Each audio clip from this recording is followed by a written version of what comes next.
nó bên nó chơi bây giờ vẫn cho nhau sinh đầu qua kia là rẻ đó tụi nó mà giờ phòng thái tú đó tụi đu tụi nó này nó tụi nó mà giờ thì giờ xử lý tụi này nó sai tụi dân đó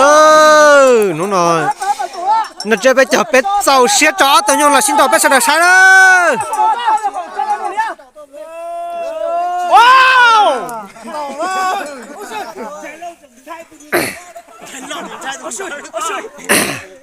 xí lúa rồi nè đó, thì xem mà tụi bé to, cứ vấn đề rồi, cứ rong coi rồi, tụi đu nè.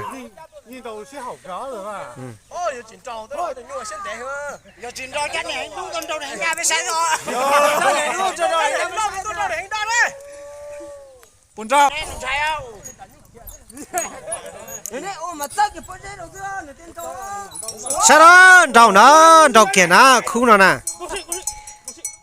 Chưa bây giờ ớt xe nên có bé là bé tàu xe trọ khu như là xin đầu đó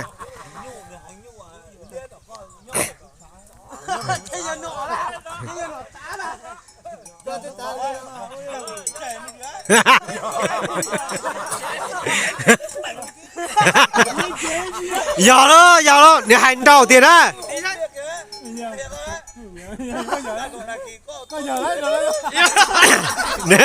Hải Ly nhung trâu tiền này.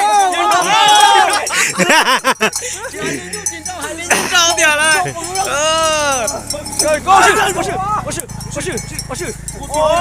Hải Ly nhung trâu tiền này, giờ nói anh nhung làm con lù tiền này, phải con chán à. Mà cũng chỉ ăn thì khô kia nó có cái tật tạp phải phụ lúc ba. Cho ngay con chạy cho nó phụ. Lên đây có đấy. lần nữa có cú chỉ cho mà con lau dư lên nó cho được ba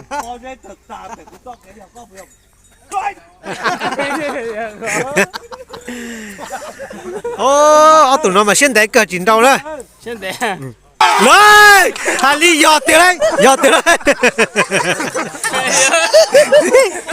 này nhung lâu đấy à con say khó là đầu cú ấy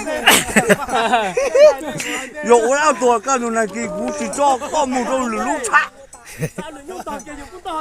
chào cũng chạy rồi đấy ôi xì thái độ người suy cháu có dê bẻ trong giang con thật tài là không nhau chơi đấy đấy giờ tụi nó chơi đi bẻ xuống bẻ trong giang chơi dậy chà nhưng bọn đây là tiền bảo nó tới chừng khí bảo tới chừng khí rằng khí khó Tuy nhiên cũng hàng cũng thấy ấp rồi ôi xì Phụng như xuyên để hành đánh luôn đi mà lên nói như con tí ấy thôi tôi cúp lạ đâu cho ngay rồi mày cố cú lo này coi cố sợ lo nó đau rồi chuyện đau mà nhiều muốn nhé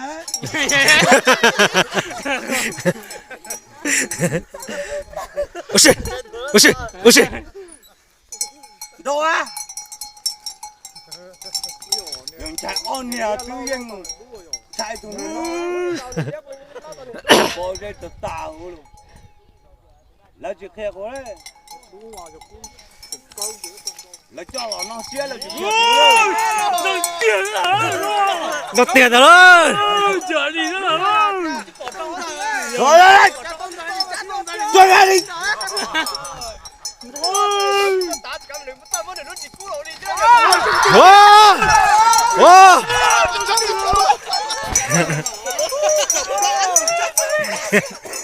Thái đi tan nô nè ha nhớ nó thái rồi tám tàu nó thái rồi ai giờ cả nó thái rồi nó trời nó dù nó đang chỉ xuống lên té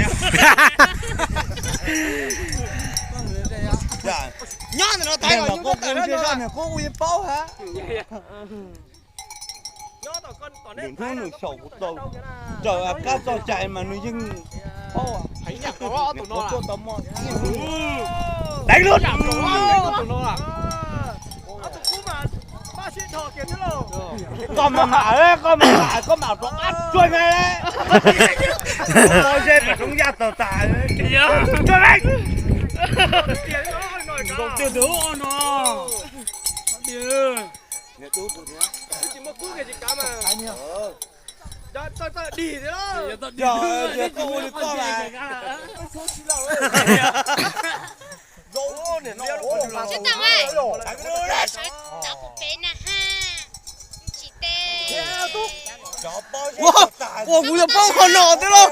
Không nhớ phải tao vào. Thế là chó tổ ơi. Rộng thì có tiền mà. Các bạn à. ít quá.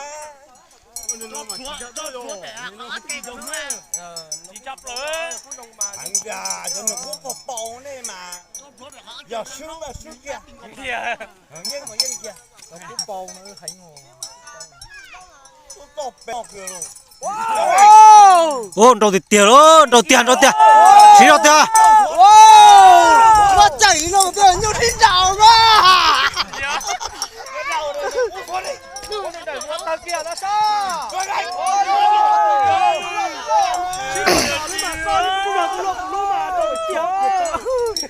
Kia nó xin chào mà. Nhịp tù kia mà.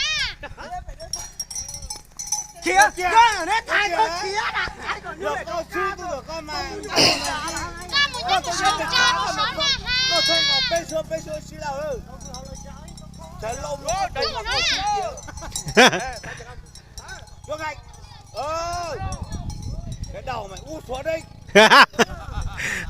Ta tàu này đúng hết rồi, đau rồi.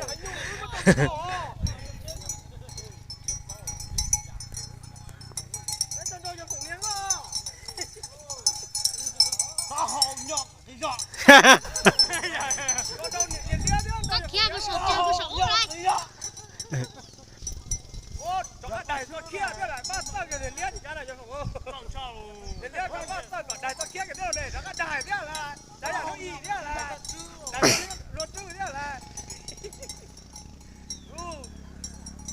Bao nhiêu? Đại mà, cái chuyện cha đó là được con cũng đại ta được con phải con ta cũng được con luôn ta. Thì ta hơi cái thế nào?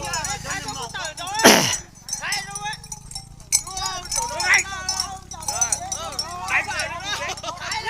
thái nó cũng tờ đâu nè Thái chưa? Bộ mà, những bu rồ tía.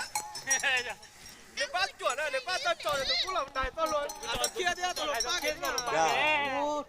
Sai thì nó mà nhưng nhau phải cũng chá hả? Phải có làm thế à?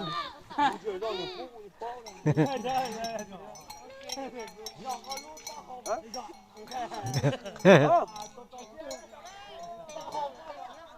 bó Alo, giờ phòng tôi tuôn rau, sai tôi hành đang là nó. Cháu Tùng à. lên thì tú à Đưa tiền tàu tuôn nó là tổng tú. các thằng tú mà đầu này hàng đa có mà này hàng đa có chỉ vậy đấy mà tròn này hàng đu thế này hàng đa mà tự cho ăn trâu thôi Bé của tuần tao ít nhỉ, bé của chỉ cho tao là. kia có kia thái đó nhưng mà các chị kia cái này ta nó kia đó này nó cá này ta này sướng nó là cái này nó cá ồ ông bố cha to to ấy đi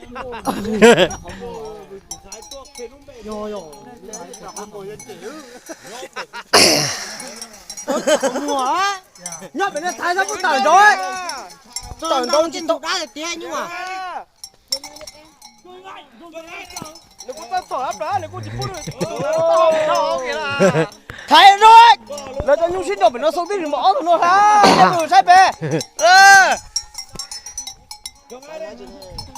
yên nội kiểu cho cẩn nhiên là lên từ tôi sẽ thế Đặt cho cái đài luật sư chứ đâu. rồi nó nhớ chạy tùng đầu chưa rồi nó thái tao bung đâu thái nữa nè thái tao bung thôi đó giờ thì nó lo nên thay dù nên lại đó Tìm nguồn bè chứ. Tìm nguồn bè mà. Con chỉ bó hành được nguồn bè ơi. Cái này thế tọt tay. Là tìm nguồn bè thế có hai chuyện nguồn bè thế. Ai như kiểu nào vậy? Mình nhiều món được thế nhưng cũng chỉ xanh rồi nó chỉ trẻ. Nó tìm bè cũng trẻ chứ. tôi này thái đâu tôi muốn làm một đi plà rồi chứ plà rồi giờ nó chín trâu thôi tôi chỉ một cú thôi tôi này thái đâu tôi muốn được nó hả đi cho nó tài rồi thái đã nó thái rồi thái đâu tôi muốn được nó thái đâu nào chỉ tua đó anh chỉ mua cú đi coiแต่ตัวโตตัวnày thái nào con đi đâu con đi đâu này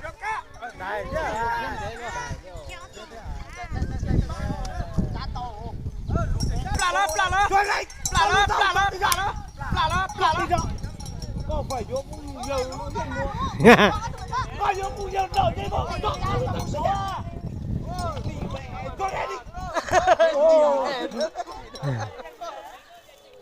ta tàu này đu mình tàu đó đá tàu lô hòa cho phở cái này đá tàu lô hòa đá tàu ớt tàu hòa mua là bây giờ mua liền liêu thế này mua liền đu là ba bộ trứng tụ tả chuồn ngay đây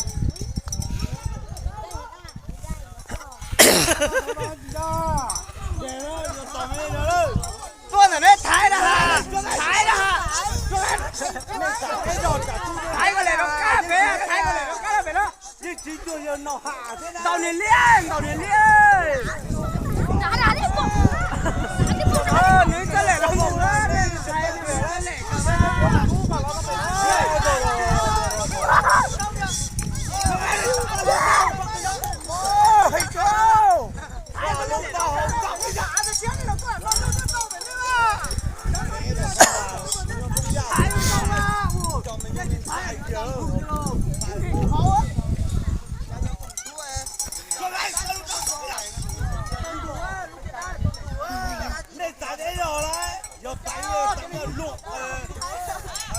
เนี่ยมันเอาเป็นทุกวันในสัตว์เช้าในเช้าของเราได้ตัวเนี่ยตัวมันเจ๊ๆตัวร้านจิ้มเจ้าเนี่ยเจ้าอ่ะ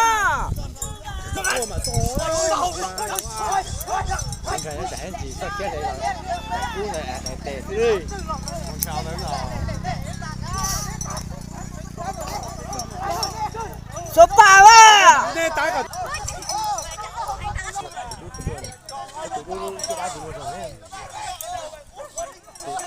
ta nhỏ tụi đu là chứ đã con phò mà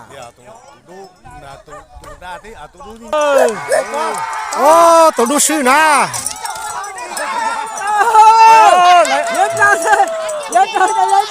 tụi đu sư đó cho nó này thế mà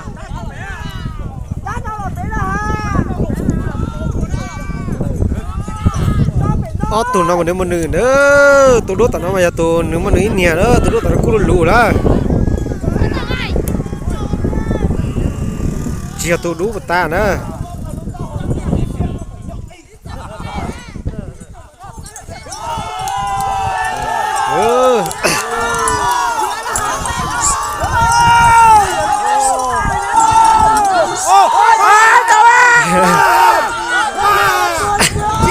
đó kìa